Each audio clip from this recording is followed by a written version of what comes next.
வணக்கம். ஜானாஸ் குக்கிங்கில் உங்களை வரவேற்கிறதுல மிக்க மகிழ்ச்சிங்க. இன்றைக்கி நம்ம பார்க்க போகிறது ஒரு பாரம்பரியமான ஒரு குழம்பு.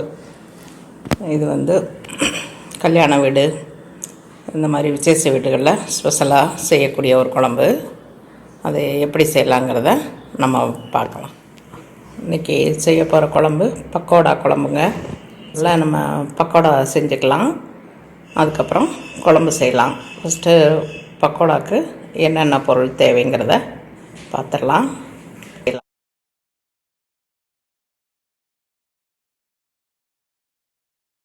கொஞ்சம் சின்ன வெங்காயம் ஒரு 1/4 கிலோ அளவுக்கு நல்லா பொடியாக கட் பண்ணி வச்சுருக்கேன்.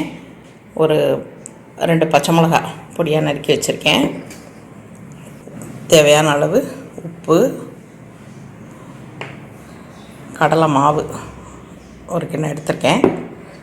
அந்த கடலை மாவுக்கு ஒரு 2 ஸ்பூன் அரிசி மாவு எடுத்திருக்கேன். மிளகாத்தூள் ஒரு 2 ஸ்பூன் எடுத்திருக்கேன். இதில் சேர்க்குறதுக்கு இஞ்சி, பூண்டு, கொஞ்சம் சோம்பு, இந்த 3ஐயும் மிக்சியில் லைட்டாக அரைச்சிக்க போகிறோம். அரைச்சி இதோடு சேர்த்துக்கணும். தேவையான அளவு கருவேப்பிலை, கொத்தமல்லி. வாங்க இது எப்படி செய்யலான்னு பார்க்கலாம். இந்த இஞ்சி, பூண்டு, சோம்பு 3ஐயும் மிக்சியில் லைட்டாக விப்பரில் போட்டு அடித்து எடுத்துகிட்டு வந்துட்டேன். இப்போ வெங்காயத்தையும் இந்த பச்சை மிளகாயும் இதில் சேர்த்துடலாம். சேர்த்துட்டு அதுக்கு தேவையான உப்பு சேர்த்துட்டு நல்லா கலந்து விட்டுடலாம். இதோட இந்த அரைச்ச விழுது இதையும் நல்லா கலந்துட்டு கையில் கொஞ்சம் பிசறி விட்டுக்கலாம். இந்த கருவேப்பிலையும் கொத்தமல்லியும் இதில் சேர்த்துடலாம். சேர்த்துட்டு இதையும் நல்லா கலந்து விட்டுடலாம். இந்த கடலை மாவு, இந்த அரிசி மாவு, அதோட எடுத்து வச்சுருக்க மிளகாப்பொடி இதை கலந்துட்டு அதுக்கப்புறம் தான் நம்ம கொஞ்சம் சூடான ஆயில் சேர்த்துட்டு கொஞ்சமாக தண்ணி அப்புறம் சேர்த்துக்கலாம்.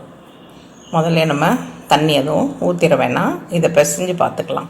எண்ணெய் சூடாயிருச்சு, அதிலேருந்து கொஞ்சம் எடுத்து அதில் ஊற்றிக்கலாம். அதில் ஊற்றிட்டு நல்லா கலந்து விட்டுட்டு அதுக்கப்புறம் சூடாக இருக்கும்போது கொஞ்சம் லைட்டாக கரண்டிட்டு கலந்துக்கோங்க. வந்துட்டு கொஞ்சமாக தண்ணி போதும். பத்தலைன்னா பார்த்து ஊற்றிக்கலாம். இந்த மாதிரி கொஞ்சம் ஊற்றுற மாதிரி இருக்கணுங்க. முதல்ல நான் தண்ணி எதுவும் ஊற்றலை, அதுலேயே நான் சேர்த்து பிசைஞ்சிட்டேன். இப்போ நம்ம அடுப்பில் போடுறது எப்படின்னு பார்க்கலாம். நல்லா பிசைட்டு கையை நல்லா கழுவிட்டு லைட்டாக கை பிசைஞ்சதோடு போட்டோன்னா பிசறிட்டு வரும். இப்போ போடலாம். குழம்புல போடுறதுனால ரொம்ப உதுக்காமல் எப்படி இந்த மாதிரி காஞ்ச உடனே அடுப்பில் தீயை கொஞ்சம் குறைச்சிக்கோங்க. குறைச்சிட்டு மாதிரி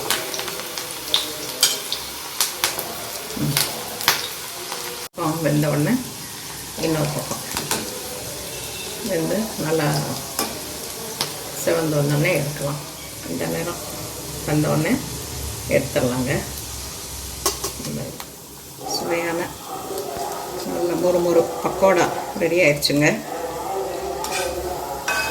அடுத்து குழம்பு எப்படி செய்யலாங்கிறத பார்க்கலாம்.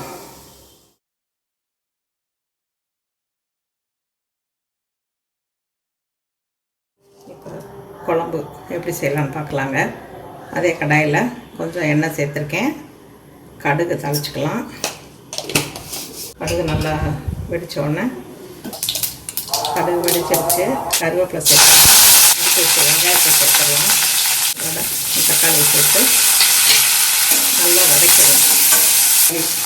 தக்காளி வெங்காயம் நல்லா வதங்கட்டும். இங்கே குழம்பை நம்ம ரெடி பண்ணிடலாம். குழம்புக்கு தேவையான அளவு புளி கரைச்சி வச்சுருக்கேன். அதோட ஒரு 3 ஸ்பூன் குழம்பு மிளகாத்தூள், வீட்டில் அரைச்சது, எல்லாம் வீட்டில் யூஸ் பண்ணுற குழம்பு தூள். அதோட உப்பு, கொஞ்சம் தேங்காய் ஒரு 2 சில் தேங்காயும் அதோட ஒரு 4 சின்ன வெங்காயத்தையும் சேர்த்து நான் இதோட அரைச்சி வச்சுருக்கேன். அப்போ தான் வந்து குழம்பு திக்காக இருக்கும். கலந்துட்டு இந்த தக்காளி வெங்காயம் வதங்கினதோட சேர்த்துடலாம். குழம்பு கொதிச்சிட்ருக்கு.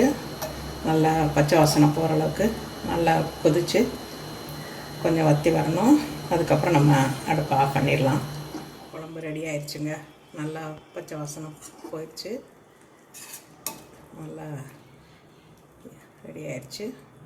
ஆஃப் பண்ணிவிட்டு நம்ம இந்த பக்கோடாவை இதில் சேர்த்துடலாம்.